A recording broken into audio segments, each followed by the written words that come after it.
चांगला धर्म कोणता? माणुसकीहून मोठा धर्म नाही. सगळ्यात मोठी संपत्ती? ज्ञान.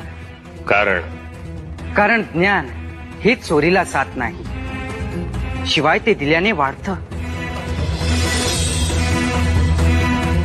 आंधळा कोण? लोभी, स्वार्थी. यश मिळवायचं असेल तर कोणाबरोबर राहायला हवं? धैर्यासोबत राहू. उत्तम पुत्र कोण? जो आई वडिलांच्या आज्ञेत राहील तो.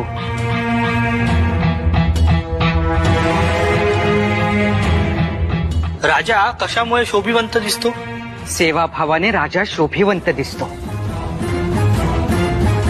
सत्य काय आहे? अदम्य विश्वास. भूतलावरील वाईट शब्द? तिरस्कार, द्वेष, अत्याचार आणि गुलामगिरी